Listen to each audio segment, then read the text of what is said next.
Hello everyone, I'm your hostess with the mostest 8-second gaming, and in today's video I'm going to be jumping into game and showing you guys how you can start to use your movement characters to the absolute fullest. Because in certain situations, if you're using your character correctly, you can seem like a team is attacking from multiple different angles when it's actually just you. So we're going to be diving into this, showing you guys exactly how to do that. But along with this, if you guys like these types of videos where we jump into game and show you guys examples like this and show you how you can absolutely control the fights like this, then you need to check out the GameLeap website right now, because over there we have tons of guides like this, as well as legend guides, gun guides, and multiple others made by top level coaches, including myself. So if you really want to start climbing the ranks in Apex and become an absolute menace out there, then click the link in the description, pick yourself up a membership, and start to become all those things right now. But okay, let's jump into things now. And to start this off, I want to clarify two things. Number one, I am not a movement player by any means necessary. Every now and then I'll do the occasional wall bounce, I'll do some tap strafes, everything like that. But my main part of my game is not my movement. It's more my aim and my decision making that I usually use. And number two, while I do say that this is for movement characters and how to get the most out of your movement characters, because I am playing Pathfinder and we do have an Octane on the team, it's more that you can use this as well, but it's kind of highlighted with movement characters. So other characters like, Watson, Caustic, Gibraltar, they can do this, but it's not going to be as effective. So with that covered, let's jump into this right now. And to start this off, in this situation here, I am kind of caught out by this team above us, and now I'm looking for an opportunity. Because as many people know, in this construction building, there's not a whole lot of ways up. You can kind of do the zip line here, or the zip line on the other side, or you can try to like climb the side of the building, or you can do the thing where you climb up these little rungs right here and you go up them. There are a few different ways, but some of them are slow and some of them just aren't really that good or that useful. So right here, what I'm trying to do is get an opportunity for us to kind of make a split push. I don't have my zip line, so I can't shoot a zip line up from where we are right now and kind of have us attack multiple different angles. So what we could do is go to the bottom of the building and zip line up at the same time. But if we do that, then they're probably just going to look down on us, and it's going to be a situation where they just fry us and we have to heal up. So what I want to do is I want to use the movement that Pathfinder has to create an opportunity for my team to push. So as soon as I push up to this building without them realizing, I send a grapple right here, because that's going to fling me over in this direction. And when I'm doing that, I'm looking for an opportunity to push against this team. So as I fly up, I don't really want to land on the building, because if you see right here, if I were to just land in this spot right here, then they're just going to collapse on me. I'm going to be in a 1v2 situation. I'm not going to have my grapple. And that's where a lot of people go wrong. A lot of people in these situations, they will try to land up here and they will try to 1v2. And that's not always the best, because as you can see, my team isn't exactly in a position to push. My Octane is still out here. My Wraith is still getting into the building now. So while they are technically close, they're not actually in a position to take advantage of anything. So what I want to do with this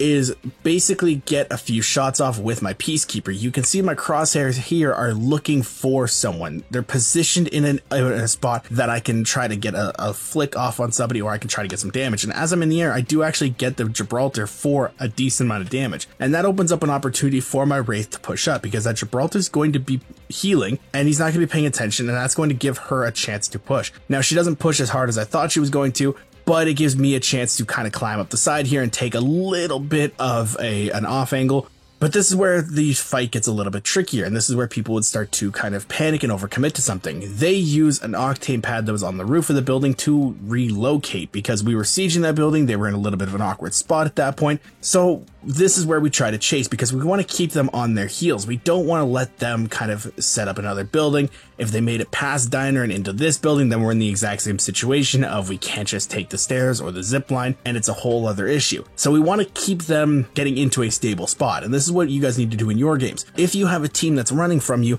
don't let them kind of sit and relax for a little bit. You always want to be pressing your advantages as much as you possibly can, especially with 3 characters that have good escape tools if needed. Now in this situation, my Wraith is already in the building. She's already trying to pressure them. So I see somebody on the roof, so I try to go for that roof kill, because I want to get them out of the fight as fast as I possibly can. Now he does drop on me, which is a huge mistake by this team. And when teams make mistakes on you, you have to be punishing them. You have to really be driving home that this is something that they cannot do, because if that Bloodhound drops down on you and you're in this situation and he gets a bunch of damage out on you and is able to crack you or knock you, then you're kind of screwed, because your team's already having them on the back foot, and now they're able to kind of take a breath a little bit, set up, and maybe push their advantage on you, or even just get out because your team has to res you. But in this situation here, thankfully, I am able to land some decent shots, and I am actually able to kill this Bloodhound. And then as soon as I kill the Bloodhound, I'm immediately out of the fight. A lot of people, when they get into these situations, and I see it all the time in my pub games and my rank games, stuff like that, is they will try to heal up way too close to the fight when they don't have to. I had my grapple ready, so I was able to just hit the grapple jump,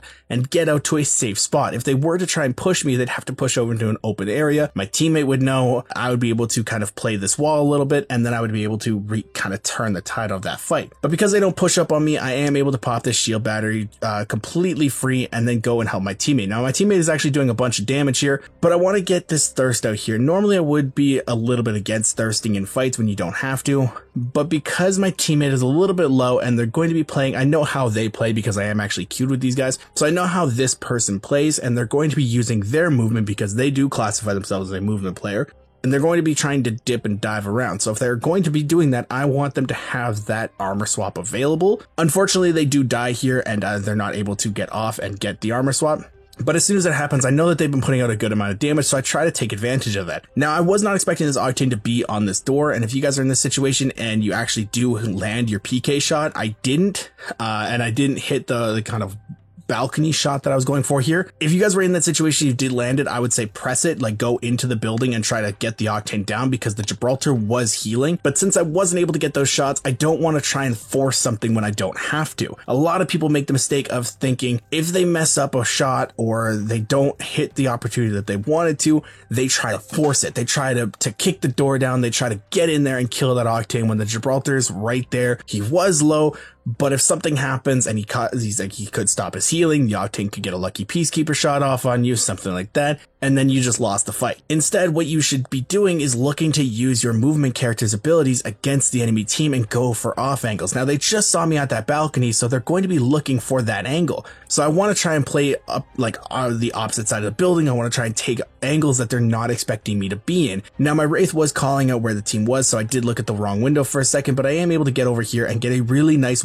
kind of shots off on the Gibraltar and end up killing him. Now, because I've downed the Gibraltar, it's a 2v1 against the Octane, and the Octane is now going to be panicking. You can see that he's already used his stim. He's going to be running around the building, not sure what to do, and now he thinks he knows where I am, so I'm going to play another angle that he's not expecting. Could I have used my grapple to get there faster? Probably, but I want to save it in case something goes wrong or a third party happens, because a lot of times in these fights, third parties will happen, and a lot of people tend to blow their movement ability on something that they don't have to because it looks flashy, it looks cool, or they just don't know any better. So here, yeah, I could try to do the really flashy play where you hit your grapple right here and you swing over through the stairs and just Peacekeeper him, and it's a really cool clip and it looks amazing.